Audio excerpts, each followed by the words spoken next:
یہ رات جو ہے مخفی کیوں رکھی گئی؟ تعین کے ساتھ کچھ معلوم نہیں یہ رات کون سی رات ہے، کون سی رات ہے، اس کا جواب تو میں بعد میں دوں گا کہ اس میں جو آراء ہے مختلف، لیکن یہ کہ اس کو کیوں مخفی رکھا گیا اس پر کچھ پیاری باتیں ہیں جو مفسرین نے کہی ہیں۔ پہلی بات تو یہ کہ جتنی عظیم چیزیں ہیں ان سب کو مخفی رکھا گیا۔ قیامت کب آئے گی؟ مخفی آئے گی، یہ یقینی ہے۔ کب آئے گی؟ یہ تو ان امور میں سے ہے کہ جس کا علم نبی اکرم صلی اللہ علیہ وسلم کو بھی نہیں دیا گیا، جبرائیل کو بھی نہیں دیا۔ چنانچہ حدیث جبرائیل میں واضح طور پر الفاظ موجود ہیں، وَمَا الْمَسْئُولُ عَنْهَا بِأَعْلَمَ مِنَ السَّائِلِ، کچھ معلوم نہیں، نہ سائل کو معلوم نہ مسئول کو معلوم قیامت کب آئے گی۔ اب یہ عظیم حقیقت میں مخفی رکھا گیا اور اس کا خاص طور پر ذکر کیا گیا سورہ کہا اَقَامُوا فِيهَا لِتُجْزَىٰ كُلُّ نَفْسٍ بِمَا تَسْعَىٰ۔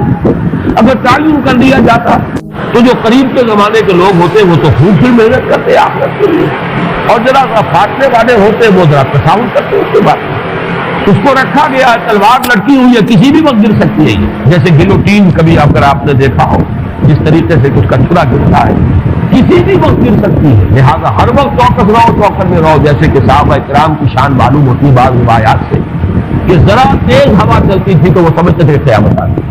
اس درجے استعداد تھا اعصاب کے اوپر، اس کا اتنا اثر تھا کہ ذرا تیز دھکر چلا اور انہیں سمجھا قیامت آ گئی۔ تو اس طریقے سے قیامت کو مخفی رکھا گیا۔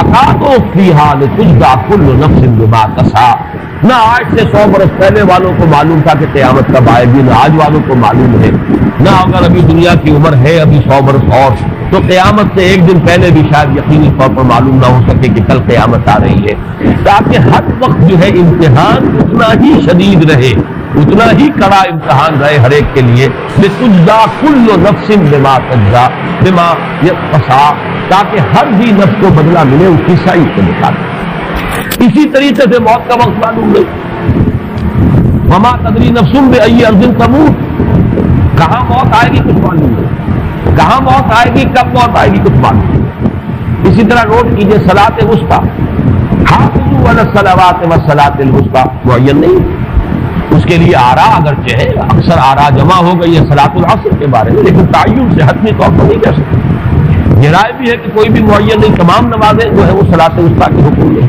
بہترین نماز کوشش کرو کہ پوری محافظت کرو، صرف نماز کی نہیں، بہترین نماز، ہر نماز تمہاری بہترین نماز ہونی، ہر روز روز عید ہو، ہر شب شب برات، اگر اللہ تعالیٰ کے ساتھ کوئی قلبی ربط ہے تو ہر دن جو گزر رہا ہے وہ روز عید ہے، اور ہر شب جو گزر رہی ہے وہ شب برات ہے۔ لیکن اگر وہ کہ انسان کو غفلت ان کے قلب پر طاری ہے تو وہ عید کا دن بھی اس کے لیے ایک عام دن ہے، اور شب برات بھی اس کے لیے ویسی ہی ایک رات ہے جیسے کہ ہر روز آتی ہے اور چلی جاتی ہے۔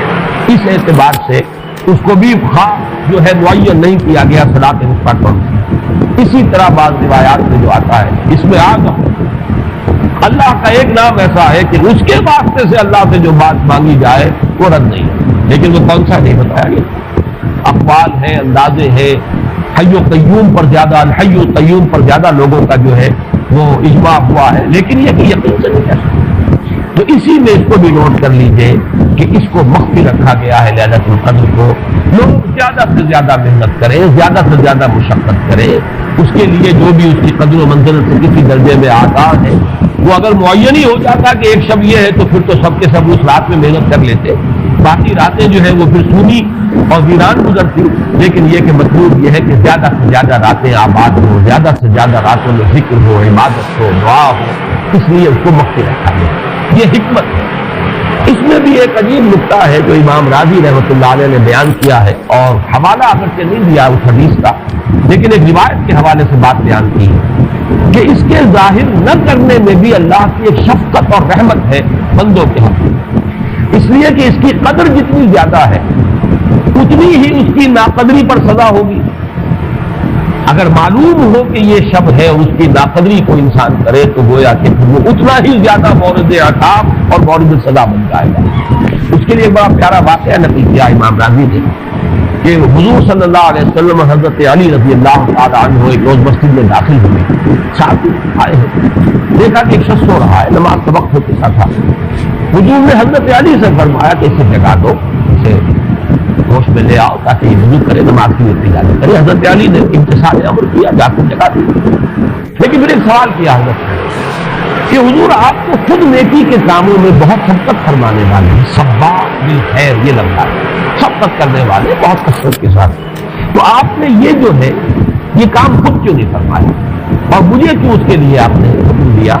آپ حضور سے جگا سکتے تھے، آپ نے فرمایا کہ تم اس کی حکمت کو سمجھ لو۔ میرے جگانے پر اگر وہ نہ جاگتا انکار کر دیتا تو کفر ہو جاتا اس کے حق، اور تمہارے جگانے پر اگر کوئی تساہل سے بھی وہ کام دیتا تو وہ کفر نہ ہوتا۔ یہ ایک فرق ہے کہ اللہ تعالیٰ کی طرف سے ایک شفقت ہے کہ حضور صلی اللہ علیہ وسلم جگاتے اور کسی درجے میں وہ انکار کر دیتا۔ کبھی ایسا بھی ہوتا آدمی نیند میں ہے اور وہ کہتا جاؤ جاؤ میں مجھے آرام کرنے دو، تو اگر میرے ساتھ یہ معاملہ ہوتا تو وہ کفر کے درجے کو پہنچ جاتی بات، لیکن اگر تمہارے ساتھ یہ معاملہ ہو بھی جاتا تو اس درجے شدید نہ ہوتا۔ تو گویا کہ حضور نے اس شخص پر شفقت کے اعتبار سے یہ سفر اختیار کی کہ خود نہیں جگایا، بلکہ یہ کہ حضرت علی رضی اللہ تعالیٰ عنہ کو حکم دیا کہ اسے جگا دے۔ یہ نقطہ کہ لیلۃ القدر کے اتفاق میں یہ بات بھی ہے کہ اگر اس کو عیاں کر دیا جاتا، معین کر دیا جاتا، تو پھر جو لوگ اس سے غافل رہتے پھر وہ بہت سخت ناقدری کا ارتکاب کرتے اور بڑی سزا کے متعلق ہو جاتے۔ اب آپ چھٹی بحث ہے کہ وہ رات کون سی ہے۔ اگرچہ ایک رائے شاذ یہ بھی ہے کہ وہ رمضان سے باہر کی رات بھی ہو سکتی ہے، لازم نہیں ہے کہ رمضان ہی کی کوئی شب ہو۔